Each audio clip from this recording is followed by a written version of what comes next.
About 13 years ago, a man named Tom Kelly adopted an entire kindergarten class.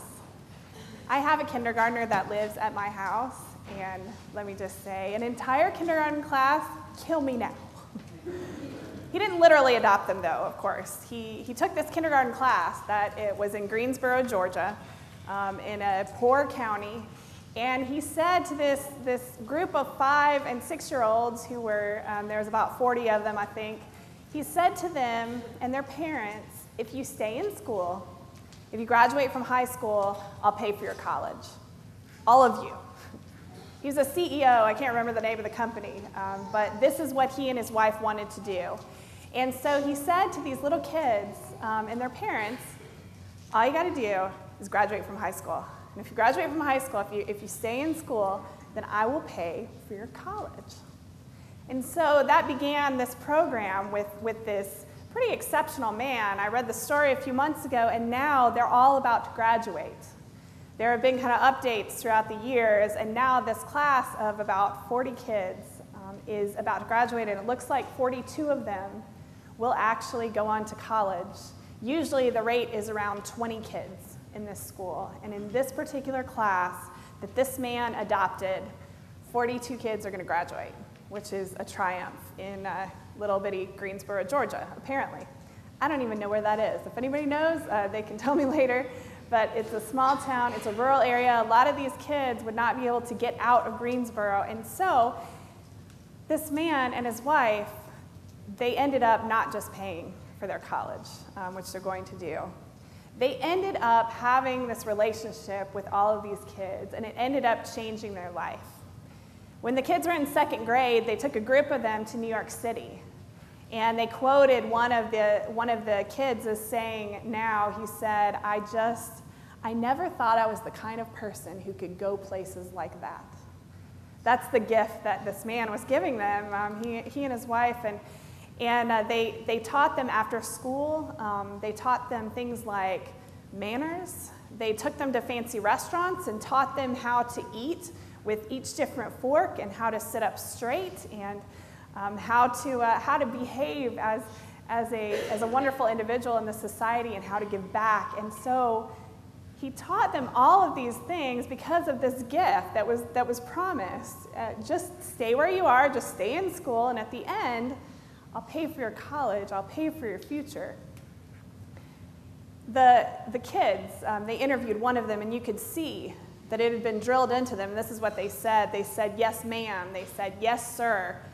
One of the youth said that when you look at a classroom, you can see who his kids were. They were called the dreamers. You can see which ones are the dreamers and which ones aren't because of how they carry themselves in the classroom. By choosing these kids, this man changed their whole life. It wasn't just about paying for college at the end, although that was pretty generous. It was about their whole relationship with him. Their whole life was changed by being chosen by him.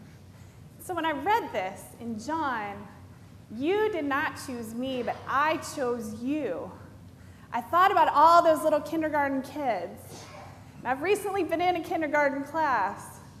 And you might choose 1 or 2 of the kids, maybe, who are acting right, but out of a whole class of them, I can't imagine choosing all those squirrely little kids to try to do something with them.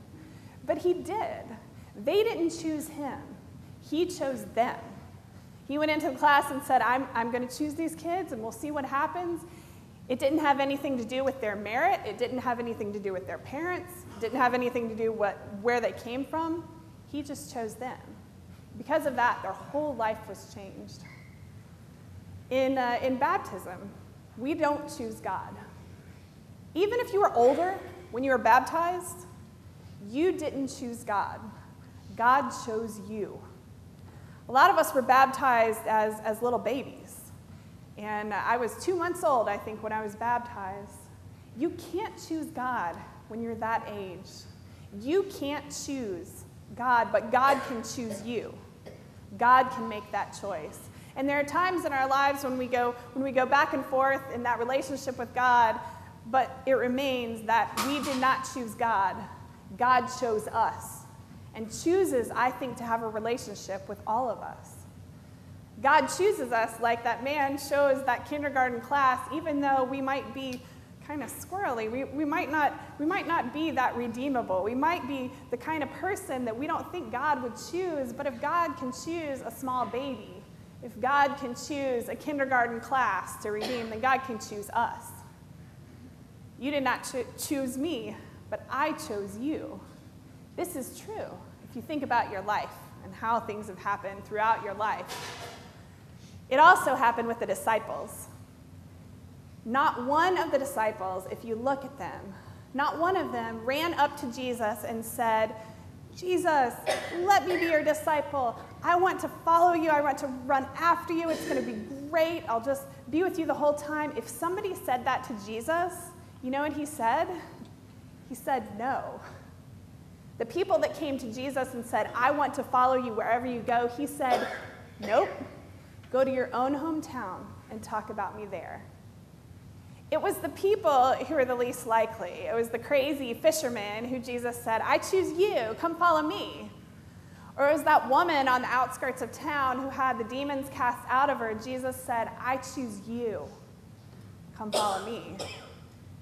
You did not choose me, but I chose you. And this is what happens in our lives. After Jesus chooses us, which I believe Jesus chooses to have a relationship with all of us, there are certain tools that we get as disciples of Jesus when this has happened. There are tools that we get that Jesus talks about when he says, you didn't choose me, but I chose you, and here's how we're going to live that out. These tools that we get. The first one of them is Jesus' commandments. He says over and over, keep my commandments. Keep my commandments. That's how you remain in my love. Keep my commandments. Well, what are Jesus' commandments? I almost had the confirmation students recite them, and then I thought, I'm not going to be that mean. It's not 20 years ago. But the 10 commandments, if you can recite them, that's great. But I don't think that's what Jesus was talking about. Jesus said the two greatest commandments are love the Lord your God with all your heart, all your soul, all your mind, and love your neighbor as yourself. That's easier to memorize. And it's what Jesus told us were the greatest commandments. So when he says, keep my commandments, that's all he's talking about. Love God, love people. That's Jesus' commandment. To remain in Jesus' love, to just stay where you are, like that kindergarten class, just stay where you are. Just stay where God can love you. Just stay, just remember that God loves you anytime, anywhere. Remain in that love. And keep God's commandments. Love one another and love people. And we do that through servanthood. We do that through serving others. We do that through all those kinds of things that we do. And the second tool that God gives us to remain as disciples is prayer. It sounds kind of simple, but in a relationship, when you want to stay in love with someone, you got to talk to them, right? You got to call your mama today.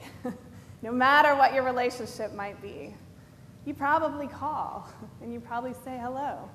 Because you talk to someone to stay in relationship with them, and God has given us that wonderful tool of prayer, no matter what is going on, that we can come to God, and we can even be like Jesus, who, it's so comforting me, on the cross said, God, you've forgotten all about me. He was still talking. He was still in relationship with God, even at the worst point of his life. That tool of prayer is one that we forget. But it's so amazing and so helpful every day, this tool of discipleship. We did not choose God, but God chooses us. And when God chooses to call you into prayer, maybe in the middle of the night, maybe driving down the road, talk to God. It's one of the tools that we're given as disciples. It's a wonderful blessing, a wonderful tool that we get. Finally, you guys are here in the rain on Mother's Day, and so you're experiencing the third tool that I will tell you about. And the third is church. The third is each other. Church is not perfect. I will be the first one to say that. And I love y'all, but church is not perfect because it's full of people. But what better place to practice love for one another than in a place where you might not have anything in common with the person sitting next to you, but you're here to worship God? What better place to receive the love from someone when you've had a terrible week, to receive a handshake, to receive a hug, to receive something like that? What better place than here? This tool that God gives us, it's not perfect, but we can practice the commandments of love one another. I was telling the confirmation kids, even though they're way too young to know what this is, last night I got the opportunity to go to Prairie Home Companion. It was on my bucket list, but now I want to go again, now that Garrison Keeler said he's not retiring anymore. I want to go as many times as I can because I've been a Lutheran for 37 years, and I have not gotten to go to this radio show that he does. If you don't know what I'm talking about, please listen to it. It is quite a blessing. It's on NPR on Saturday nights, on Sunday morning. It's probably going on right now, so I listen to it on podcast. But what it is, he has guests on his show. It's an old-time radio show. There's comedy sketches, there's all kinds of things. It was so wonderful to see it live. I've listened to it for so long, and I've loved this show. And to see it live was better than anything that I had experienced. I couldn't even believe it. Seeing Garrison Keeler walk around and talk about Lake Wobegon and all those kinds of things on the stage, and to see how the sound effects guys do their sound effects and all those kinds of things, the things you hear on the radio, so much better live. And so what I shared with confirmation and what I want to share with you, even though you're here on a rainy Sunday morning, is that this tool we get, this church, it's always better live. You all know that, but I want you to remember it. Coming here and being loved and giving love to people that you may not know, that you may not know anything about them, it's one of the greatest tools that we get, and it's always, always better live. Amen.